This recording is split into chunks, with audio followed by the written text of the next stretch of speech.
Aga täna ma räägin teile ühest maailmakütjate organisatsioonist, mille nimetuseks on siis mittetulundusühing Eesti BIM kompetentsikeskus.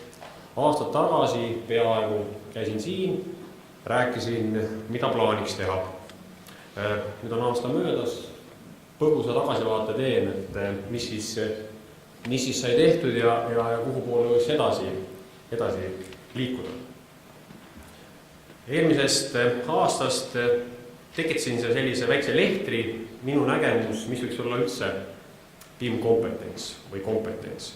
Et mina näen, et ideaaljuhul me võiksime kokku liita koolide, ülikoolide, rakenduskõrgkoolide, ettevõtete ja ka siis selliste eksperimentaalkeskuste tegevuse ja ideaalis võiks sellest sündida kompetents.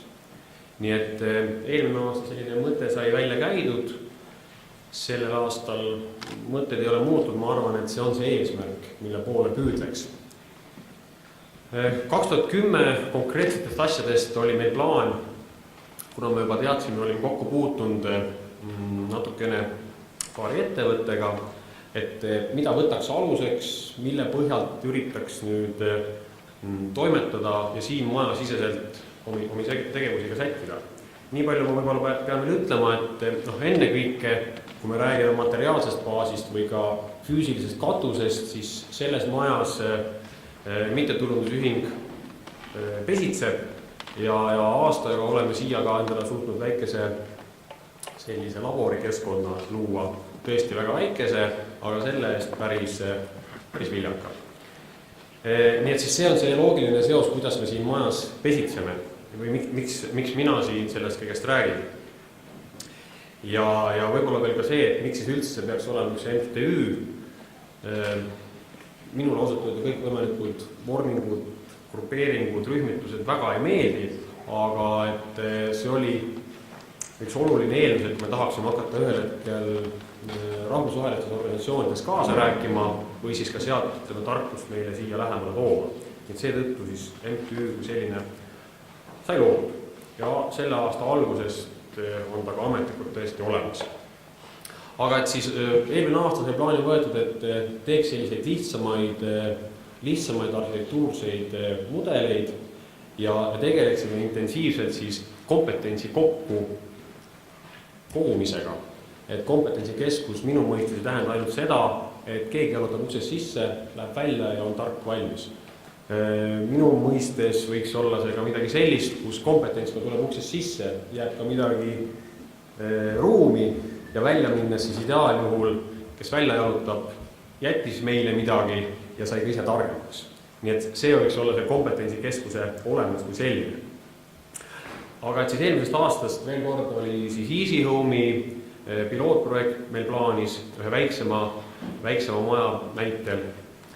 Samuti oli meil plaan meie kooli üliõpilasühiselamu arhitektuurse mudeli loomine ja sinna juurde veel ka esmased energiasimulatsioonid. Tahtsime ka jõuda ehitusjuhtimiseni, see jäi tegemata. Ning siis veel meie peahoone, kus me siin hetkel oleme, et soovisime alustada selle mudeli loomisega. Siin on mõned esimesed pääsukesed näha, kus siis meie üheks tegevuseks on olnud senini ka üliõpilaste õppekava väline baaskoolitus. Ja siin siis konkreetselt on siis Easy Home'i ökomudel, mis siis sai ära tehtud ja minu jaoks oli see projekt juba päris edukas siis, kui me selle ettevõttega saime kokku ja siis ettevõtte esindaja leidis tema jaoks selle iva, et mida konkreetselt siis ühele suhteliselt väiksele ettevõttele võiks anda mudeldamine. Nii et nimetame seda kompetentsi edasi andmist ka sellisel kujul, et üks ettevõte saab üldse aru, millised võimalused talle võiksid näiteks tema konkreetses nišis avaneda. Siin tegelikult ta jõudis väga konkreetselt ja tema huvi oli jõuda väga detailselt tööjoonisteni, mida tal on hea ja lihtne siis oma töömeestele edastada. Aga minu jaoks oli see juba väike võit nii ehk nii. Et selline reaktsioon tuli. Ja samas oli siis see mudel meil ka üliõpilaste baaskoolituse üheks selliseks näitetööks. 2011 veel, see nüüd on tekkinud täiesti jooksvalt selle juurde, esimene mõte. Vabandust, tõlkjad. Et 2011 veel on tekkinud jooksvalt siia erinevaid asju juurde.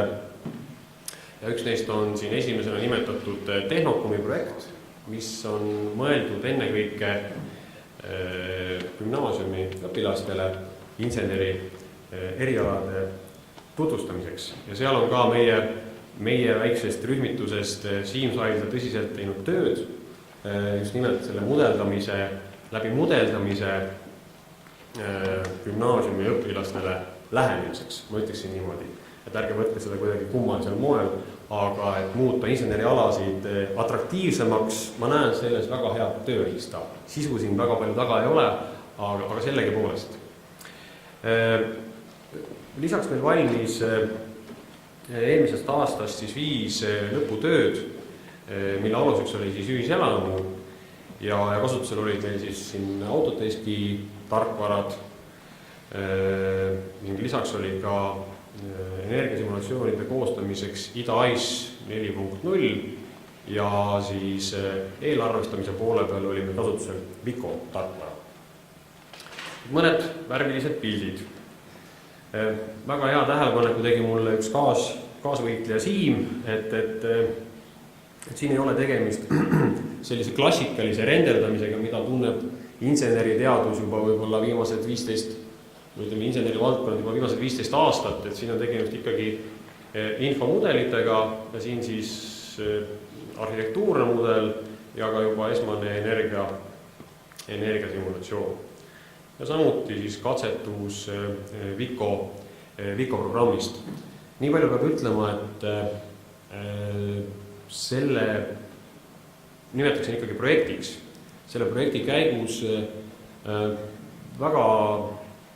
väga positiivne oli üliõpilaste koos tegemine ja siis ka sellise omavaheliste tööpiirde jagamine ja selle mõistmine, et selleks, et näiteks eelarvestajad oma tööd teha, on päris mitu inimest enne mind ja ma ei saa jätta omi asju viimasel hetkel, isegi kui ma seda kangesti võib-olla tahaksin või ma hetkel ei jõua, puhtalt ka lõputööde kontekstis, aga ma arvan, et tulevase elu tarbeks aitaksid ühe päris hea õppetunni, kui nad koos viidid selle projekti valmis tegema. Sellistest plaanivälistest tegevustest meil eelmine aasta oli kokkupuude ka Viljandi linnaga, veidi enam, siis sai koostatud siin Viljandi linnale, õigemini seda tegi Siim Saidla, meie seast sai koostada siis Viljandi staadioni visualiseering. Et me võime endale kujutada ette küll seda, et insener ei vaja või vabandust, meie valdkonnas eriti ei vajata visualiseeringut, aga mulle tundub siiski, et kõik see, mis kaasneb selle abstraktse maailmaga ja selle selgitamisega, on kindlasti päris suur külg kogu selle ehitusinfo mudeldamise juures üldse. Nii et see oli pigem ka selle projekti puhul see näide. Meie jaoks see projekt ei kahjuks poolikuks, seetõttu õigemini siin me jõudsime võib-olla ainult selle arhitektuurse mudelini, et siit edasi me nende rakendustega ei liikunud, sest koostöö mingil hetkel jäi soiku. 2011 veel lisaks, kuna meil on siin majas olemas ka geodeesia õppetool, siis hakkasime tegelema laserskaneeringuga, võime nimetada seda ka täppismõõtmiseks, kus siis esimese pääsukesena teostasime siis meie maja ühe tiiva keerulise geomeetriga ruumi laserskaneerimise ja siia juurde siis ka katsetused modelleerimiskeskkonnas nende andmete töötlemiseks. Ja sarnane plaan meid ootab ees, õigemini laserskaneering ja materjal on kogutud selle sama maja kohta, kus me hetkel oleme.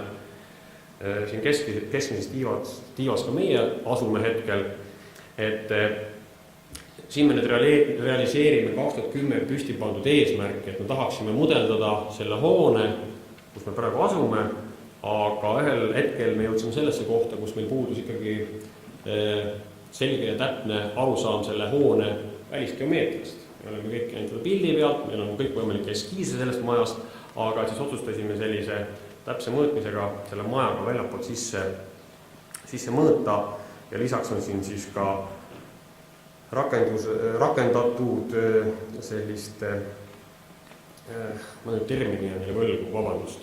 Ühesõnaga me oleme siin tuvastanud ka fassaadi kahjustused, nii värvid kui siis ka praod ja krohvi ära pudelimine. Aga et siis see on meil nüüd aluseks järgmisel semestril algava baaskoolitusele üliõpilastele, kus me siis selle maja tahame mudelisse panna ja siit jätkata edasiste rakendustega. Nii et siis, mis on meie peamised tegevused? Peamiseks loome me ennekõike ikkagi meie üliõpilastele sellise esmase baasi andmise, modelleerimises. Lisaks toimetame siin ka koostöös hetkel Tehnikaülikooliga ehitusjuhtidele koolituskava väljatöötamises, kus me siis toetava tehnoloogiana tahaksime filmi juurde võtta ja siis tõenäoliselt on sündimas selline 3-4 päevane koolituskava.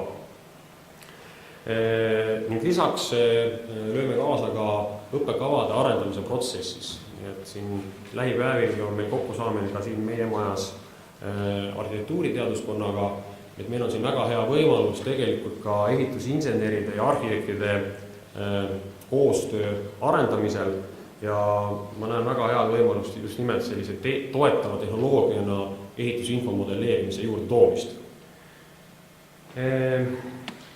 Lisaks kõik, kes teist on siin täna ka ettevõtete esindajad, siis igal juhul tahaks see kompetentsikeskus olla ka ettevõtteid nõustav rühmitus ja nii nagu ma alguses ütlesin, et me ennast peame ka sellisteks maailmakütjateks, kus me siis jõudumööda nii palju, kui meil selleks jagub ressursse, ennekõike siis inimjõudu, et tahame osaleda erinevates arendustes, olgu see siis ehitusregistris arendustes osalemine, siin eelpool räägitud klastri arendamises või siis ka hetkel on meil käimas selline projekt, kus me plaanime siis luua Eesti tootjate parameetrilised tootekataloogid, mida meie peame oluliseks eelduseks sellise uue tehnilise distsipliini juurutamisel meil Eestis üldse. Mida veel? Toetavana tahaksime siis järgmisest õppeaastast sisse tuua sellesse kooli filmained. Ma ei tahaks seda nüüd ülemäära ja üle tähtsustada. Mulle meeldib just nimelt rõhk selline, et see on toetav tehnoloogia õppetöös, aga igal juhul selle elemente tahaks juba järgmisest õppeaastast kasutada ja ideaalis siis võiks olla kokkupuutepunkt arhitektide ja ehitusinseneride õppel. Ühiselamuga me oleme sealmaal, et meil on valmis, õige pea meil valmimas siis arhitektuurne mudel ja siis tahaksime edasi liikuda seal ka haldusrakenduste juurutamisega.